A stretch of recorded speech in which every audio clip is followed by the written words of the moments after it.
She loves to be loved é tema de Aya aqui. E esse é reflejar também de hoyas não. Porque vai lá que tem um loft collection que te spell out loved.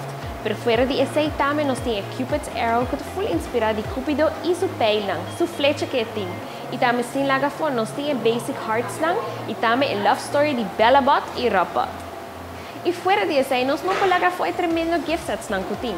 E aí aqui tem dois e também um limited edition charm, como eu explico um pouco mais de jeito. Nós temos gift set de Shape of My Heart. E Shape of My Heart vou reparar com o coração na nota simétrico. Esse aí dá um toque sumamente cute. E sem laga for é dois rentes de orelha e cadena assim a pessoa especial de movida de viajar de set de Pandora. E Funny Love gift set está onde é clássico não que é bracelet. Mas eu vou aqui a classe que está em Pandora Rose e a charm da Pandora Rose e em forma de coração.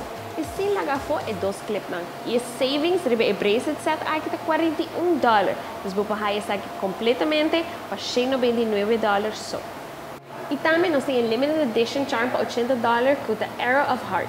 No qual é leuk dat ik ora te será, botar o wak como a flecha da passador de coração e ora vou habie a flecha da colga bal de coração.